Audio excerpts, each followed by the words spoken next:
شادی کے 3 سال بعد جب میں بیوہ ہوئی تو سسرال والے مجھے جوتیوں میں بٹھا کر کھانا دیتے۔ ایک دن کھانا بناتے ہوئے مجھ سے روٹی جل گئی تو دیور نے مجھے بہت مارا اور مجھے بولا 5 منٹ کے میں گھر سے نکل جا۔ میں روتے ہوئے کچھ کپڑے بیگ میں ڈالے تو شوہر کی پرانی قمیض کی جیب میں سے 2 چابیاں اور ایک پتہ ملا۔ میں نے اس پتے پر پہنچی تو وہ ایک چھوٹا سا مکان تھا۔ میں نے اپنا سامان رکھنے کے لیے جو ہی دوسری چابی سے الماری کھولی تو حیرت سے آنکھیں پھٹی پڑی۔ شادی کو صرف 3 سال ہوئے کہ میری زندگی ایک ایسے موڑ پر رک گئی جہاں ہر طرف اندھیرا ہی اندھیرا دکھائی دیتا۔ میرا شوہر اذلان ایک محنتی اور نرم دل انسان تھا۔ وہ بہت زیادہ امیر نہیں تھا لیکن مجھے عزت دیتا تھا۔ میں نے کبھی اس سے بڑی بڑی خواہشات پوری کرنے کا مطالبہ نہیں کیا کیونکہ اس کی محبت میرے لیے سب کچھ تھی۔ ہم پرسکون زندگی گزار رہے تھے۔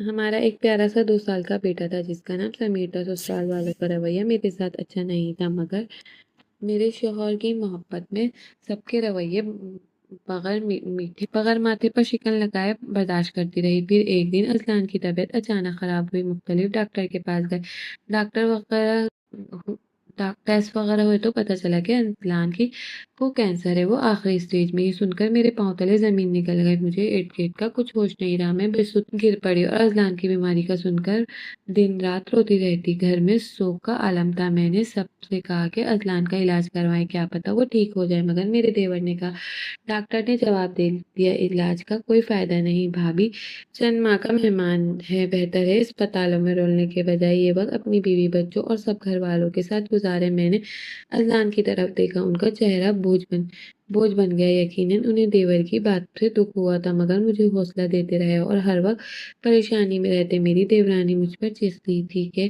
گھر کے کام میں مدد کرو، سارا دن رو رو کر نحوست پھیلا رکھا ہے۔ میرے ساتھ اذلان کو بھی ان کی باتیں بری لگتی۔ ہم زندگی کے اتنے مشکل دور سے گزر رہے تھے کہ انہیں کام کاج کی پڑی تھی۔ اذلان 6 ماہ بھی زندہ نہیں رہ سکے، شاید اپنوں کے رویے نے انہیں وقت سے پہلے مار دیا۔ 4 ماہ بعد وہ مجھے ہمیشہ کے لیے چھوڑ گئے۔ اس دن کے بعد میرا سب کچھ ختم ہو گیا۔ شروع کے چند دن سسرال والوں نے ہمدردی کا ڈھونگ رچایا لیکن جیسے ہی تعزیت کرنے والوں کا آنا جانا ختم ہوا ان کا اصل چہرہ سامنے آیا۔ میری ساس مجھے منحوس کہنے لگی، نندے مجھے دیکھ کر منہ بناتی اور دیور مجھے بوجھ سمجھنے لگتے۔ وہ لوگ کہتے کہ اذلان کی موت کے ذمہ دار میں ہوں۔ میں جتنی صفائیاں دیتی اتنی ہی ذلیل کی جاتی۔ آہستہ آہستہ میری حیثیت گھر کی بہو سے نوکرانی میں بدل گئی۔ میں صبح فجر سے پہلے اٹھتی، پورا گھر صاف کرتی، کپڑے دھوتی، برتن مانجتی، سب کے لیے ناشتہ بناتی اور پھر دوپہر اور رات کا کھانا تیار کرتی۔ لیکن اس کے باوجود مجھے عزت تو دور کی بات، ایک دو وقت کی روٹی بھی سکون سے نہیں ملتی۔ گھر کے سب افراد دسترخوان پر بیٹھ کر کھانا کھاتے اور مجھے جوتیوں کے اوپر بیٹھنے کا کہا جاتا اور میرے سامنے بچا ہوا کھانا پھینک دیا جاتا۔ کئی بار سالن تو ختم ہو جاتا، مجھے سوکھی روٹی پانی سے کھانی پڑتی۔ ساس غصے سے کہتی کہ بیوہ عورت کی یہی اوقات ہوتی ہے۔ اذلان کو یاد کر کر کے آنسو بھی کھل کر نہیں بہا سکتی تھی کیونکہ اگر کسی نے دیکھ لیا تو پھر نئی تذلیل شروع ہو جاتی۔ وقت گزرتا رہا، میں خاموشی سے ظلم سہتی رہی۔ میرے والدین بہت پہلے ہی دنیا سے جا چکے تھے، میرا کوئی بھائی بھی نہیں تھا، اس لیے میرے پاس کہیں جانے کی جگہ نہیں تھی۔ اس دن بھی میں حسب معمول باورچی خانے میں کھانا بنا رہی تھی۔ گرمی بہت زیادہ تھی، مسلسل کام کرتے ہوئے میری طبیعت خراب ہو رہی تھی۔ میں روٹیاں پکانا شروع کی، اچانک چولہے کی آنچ تیز ہو گئی اور روٹی جل گئی۔ اتنی سی بات پر قیامت آ گئی۔ میرا دیور عامر باورچی خانے میں آیا، اس نے جلی ہوئی روٹی دیکھی تو اس کا چہرہ غصے میں سرخ ہو گیا، زور سے چلایا، یہ کیا ہے؟ میں گھبرا گئی۔ بھائی دوسری بنا دیتی ہوں۔ غلطی سے اس نے میری بات مکمل ہونے سے پہلے میرے گال پہ زوردار تھپڑ مار دیا۔ میرا سر گھوم گیا، میں زمین پر گر گئی لیکن وہ نہیں رکا۔ اس نے مجھے بازو سے پکڑا، اٹھایا، مکے مارنے شروع کر دیے۔ میں روتی رہی، معاف کر دے، میں دوبارہ نہیں ہوگا، مگر اسے رحم نہ آیا۔ ساس اور نندی بھی وہیں آ گئی لیکن کسی نے اسے نہیں روکا۔ آخر عامر چیخا، 5 منٹ میں اس گھر سے نکل جاؤ ورنہ زندہ نہیں چھوڑوں گا۔ میں سہم گئی، میرے پاؤں کانپنے لگے۔ میں کمرے میں گئی جو حقیقت میں اب اسٹور روم بن چکا تھا۔ وہی کمرہ کبھی میں اور اذلان مل کر